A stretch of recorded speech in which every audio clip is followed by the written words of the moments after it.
Welcome to Wealth Hustle 247 podcast, your trusted guide to financial literacy, business innovation, and entrepreneurial success.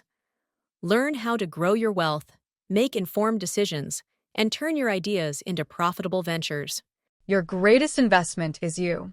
In this AI-generated overview of investing in lifelong personal development, unlock the tools and strategies to grow, learn, and thrive in every stage of life. Discover how small, consistent steps in personal development can lead to massive success and fulfillment. Start your journey to becoming the best version of yourself today. Your future self will thank you. All right, so today let's dive into something that I know you really care about, and that is investing in yourself. Yeah. You actually sent over this paper, and it's titled Investing in Lifelong Personal Development, a Key to Financial, Business, and Life Success. And I'm really eager to unpack this with you. Yeah, definitely. And it seems like you really want to go beyond just those typical self-help buzzwords and really dig into like what this means for your life. Absolutely. Yeah, we're gonna really look at how this investment pays off. Yeah. In very concrete ways. Yeah. Your finances, your career, even your overall happiness, all of that. Okay, so the paper starts off by defining like what lifelong personal development actually is. Right. And it's more than just like this vague idea of just, be better, right? Mhm. There are some really intriguing specifics in here, like boosting emotional intelligence, Right. becoming more financially literate. Absolutely. Yeah. Yeah. And what I find fascinating is how the paper emphasizes that this isn't just like a one-time makeover. Right. Like you're not, just checking things off a list. Right. This is a continuous journey of growth and adapting. Got it. To whatever life throws at you. Yeah. So you're constantly evolving. Yes. Okay, got it. Always learning. Now let's talk about the connection to financial success. Sure. The paper makes a big deal about that. Mm-hmm. But I'm guessing this isn't about like all those get-rich-quick schemes Yeah, I don't know. we see everywhere. This is about financial literacy, Yeah. which is crucial for everyone, Okay. no matter how much money you're making right now. Yeah. It's about truly understanding how money works, investments, budgeting, Mm-hmm. saving strategies, managing debt effectively. So it's about arming yourself with the knowledge so you don't fall into, those financial traps that can really set you back. Yes. But can this really help someone build long-term wealth? Well, think of it this way. Investing in your financial literacy is essentially investing in your future. You're learning to make informed decisions that slowly build wealth over time. Okay. It's the opposite of, reacting emotionally to every market fluctuation Yeah. or believing those easy money promises, Right. Wow. which never work out. The paper also talks about generating multiple income streams. Yeah. Is personal development the key to making that happen? Oh, it's a huge factor. Okay. Let's say you have a steady 9-to-5 job, you can develop new skills, maybe Okay. in graphic design or digital marketing. Yeah. As the paper suggests, this opens up possibilities for freelance work, Yeah. a side hustle, Yeah. or even launching your own online business. So it's about working smarter Absolutely. and adding those extra income streams. Mm, Interesting. yeah. Now, what about this idea of a wealth mindset that the paper mentions? Right. That sounds kind of abstract to me. Yeah, it goes beyond just wanting more money. Okay. It's about developing a positive attitude towards finances, Okay. viewing challenges as opportunities for growth, and truly believing in your ability to create financial abundance. I see. And personal development plays a huge role here Okay. because it helps build the resilience Yeah. and the resourcefulness you need for that kind of mindset shift. Okay. So we've tackled the money part, Okay. but let's move on to business success. Sure. And I'm intrigued because the paper goes beyond just profits, right? Absolutely. Yeah. It talks about leadership excellence and being resilient in the face of adversity. Yes. Those sound like pretty high-level skills for someone just starting out. Well, they are, but personal development's a journey. Yeah, okay. It's not a sprint. Right. These qualities might seem daunting at first, Sure. but you cultivate them over time. Mm. Take leadership excellence, for example. Yeah. It's about inspiring and motivating others, communicating your vision effectively, Yeah. building trust with your team. Okay, but how does personal development actually help you develop those leadership skills? Think of it like training for a marathon. You don't just wake up one day and run 26 miles. Right. You build your endurance stamina. Yeah. and mental toughness gradually. Yeah. Personal development works the same way. Okay. You work on your communication skills, you learn empathy, and you practice making effective decisions. Okay. It's a process that strengthens your core leadership qualities over time. So personal development kind of equips you with the skills to handle the inevitable challenges that come up in business. Absolutely. What about resilience? Yeah. How does that tie in? Well, resilience is your ability to bounce back from setbacks, learn from your mistakes, Right. and adapt to change. Yeah. It's absolutely essential for anyone in business. Mm-hmm. Personal development gives you the tools to navigate those tough situations effectively. Can you give me like a concrete example of how resilience plays out in the business world? Sure. Let's say you launch a new product and it flops. Okay. A resilient person wouldn't see that as a complete failure. Right. They would analyze the situation, figure out what went wrong, learn from that experience, Okay. and then come back even stronger with a revised strategy. Yeah. That's someone who is invested in their personal development. All right. So money and careers are covered, Mm-hmm. but life isn't all about work, right? Right. Does this personal development stuff actually help with the rest of life too? Well, the paper argues that true success is much broader than just professional achievement. Okay. It's about overall fulfillment in life.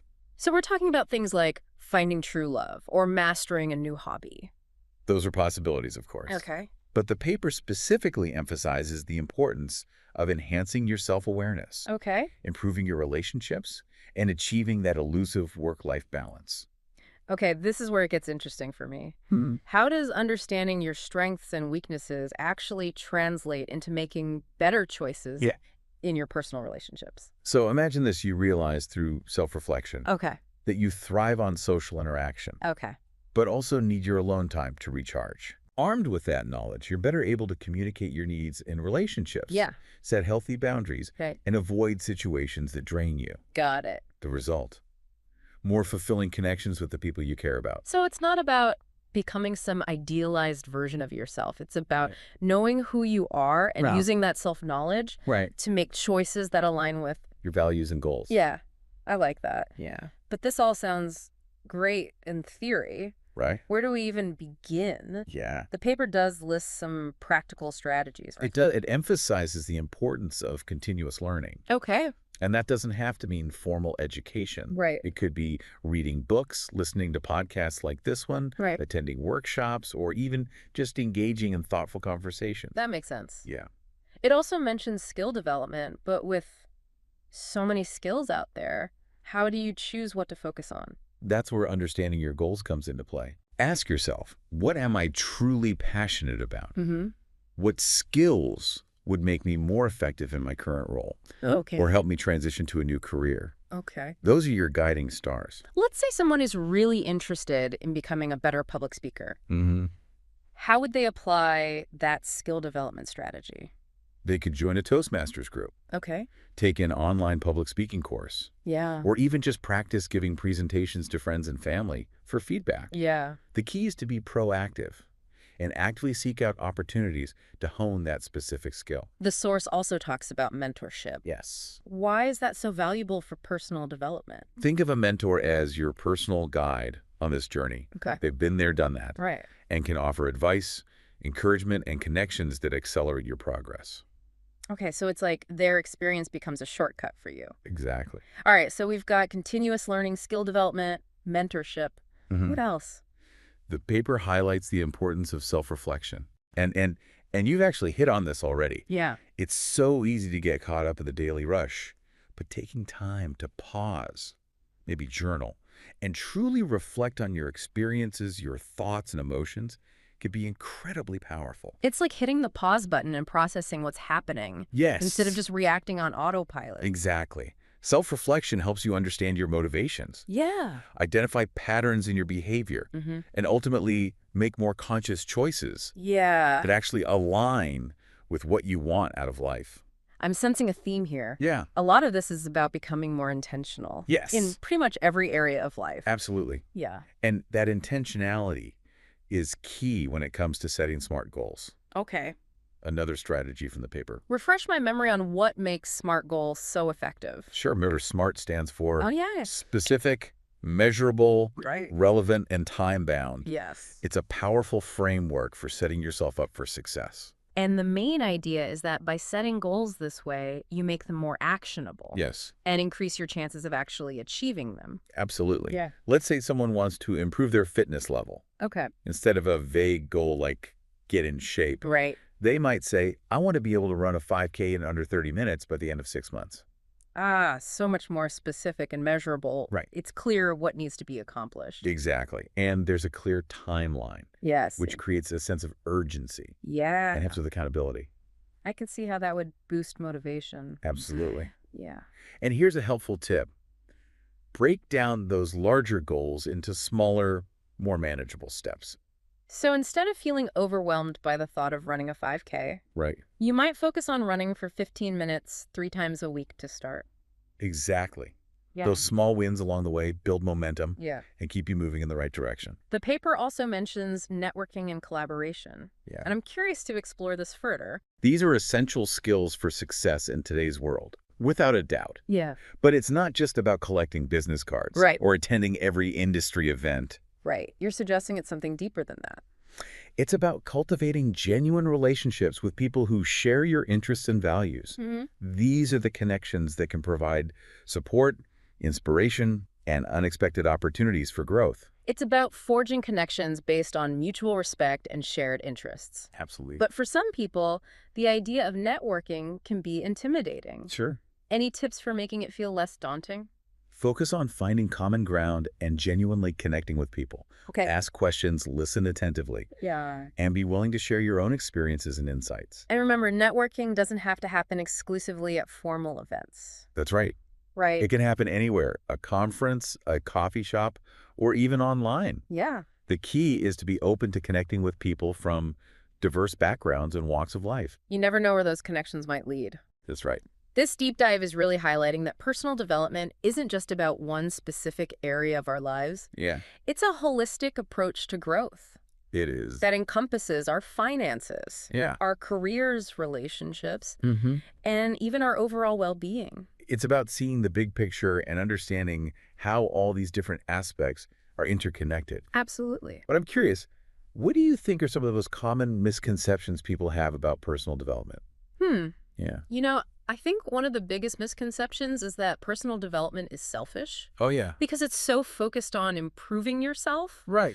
But doesn't that improvement kind of ripple outward to benefit others as well? It absolutely does. When you invest in your own growth, Mm-hmm. you naturally become a better version of yourself Yeah. for the people in your life. Right. You're able to contribute more to your relationships, your Yeah. community, and your work. Yeah. It's not a zero-sum game. There's also this idea that personal development is like a quick fix. Right. Like you read one self-help book. Yeah. And all your problems magically disappear. It's not about finding a magic bullet. Yeah. It's an ongoing process Right. that takes real commitment, Mm-hmm. effort, and a willingness to embrace challenges Yeah. as opportunities for growth. Yeah. It's about constantly evolving and adapting as life throws new curveballs your way. And I think some people believe that personal development is only for those who are struggling or unhappy. Right. But wouldn't you say it's just as valuable for people who are already successful and fulfilled? Absolutely. There's always room for growth no matter where you are in life. Yeah. It's about pushing yourself to reach your full potential Mm-hmm. and creating a life that's truly aligned with your values and aspirations. That makes a lot of sense. Okay, so we've busted some myths about personal development. Now let's shift gears and talk about something the paper emphasizes. Okay. Self-care. Yes. And I have a feeling this goes beyond just bubble baths and face masks. You are right. Self-care is about making a conscious effort to prioritize Okay. your physical, mental, and emotional well-being. It's about recognizing that you can't pour from an empty cup. Exactly. You need to take care of yourself to effectively take care of anything else. Absolutely. It's not a luxury. Yeah. It's essential for sustainable growth and success in any area of life. So what are some practical self-care strategies Yeah. that we can kind of weave into our already busy lives? Well, the paper highlights a few fundamental ones: getting enough sleep, Okay. eating nutritious foods, and engaging in regular physical activity are the building blocks. Those are the basics, but they're so easy to let slide Right. when you're stressed and overwhelmed. I agree, but beyond the basics, Yeah. it's about finding those activities that nourish your soul and bring you joy.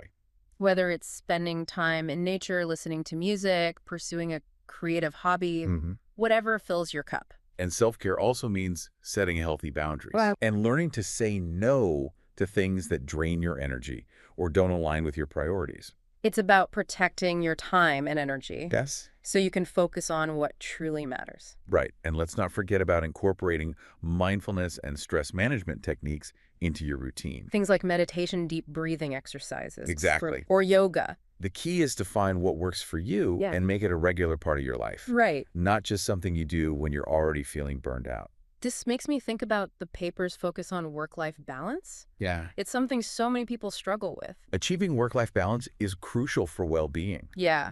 but it's often easier said than done. And I think it's important to remember that it's not about striving for some perfect 50-50 split No. between work and personal life.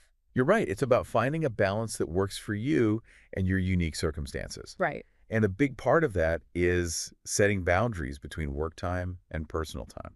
So you can truly disconnect, recharge, and come back to your work feeling refreshed and focused. Exactly. And we can't talk about work-life balance without acknowledging the role of technology. Right. It's a double-edged sword. On one hand, technology allows us to stay connected and productive from anywhere, but it also means that work can easily bleed into our personal lives. That's why it's so crucial to be mindful of your technology use and set limits. Yeah. That might mean designating certain times or spaces as technology-free zones. Or turning off those work notifications after a certain hour. Creating rituals and routines can also be helpful for establishing a healthy work-life balance. Things like having a consistent morning routine Yes. or set bedtime can make a big difference. Those routines help you transition between work mode and personal time more smoothly, minimizing stress and maximizing your overall well-being. You know, this entire deep dive is really highlighting how all these different aspects of personal development are interconnected. It's not about focusing on one area in isolation, Yeah. but rather understanding how they all work together Yes. to create a more fulfilling life. You're absolutely right. Financial well-being, career success, relationships, Yeah. health, self-care, work-life balance. Yeah. It's all part of the bigger picture. And when you invest in all of these areas, the results are truly transformative. Absolutely. Yeah. One of the most important takeaways here is that personal growth is a journey, not a destination. It's an ongoing process of learning, evolving, and becoming the best version of yourself. And it's a journey worth taking no matter where you are in life right now. So as we wrap up this deep dive into lifelong personal development, I encourage you to reflect on what resonated with you the most. And to think about one small step you can take today to invest in yourself and your continued growth. Remember, even small changes can have a ripple effect over time. And as the saying goes, the journey of 1,000 miles begins with a single step. Thank you for joining us on this deep dive into lifelong personal We development. hope you found it insightful and inspiring. We wish you all the best on your own unique journey of growth and transformation. That's it for today's episode of Wealth Hustle 247. Be sure to follow, like, comment, and share with others. Keep pushing toward your goals, and we'll see you in the next episode.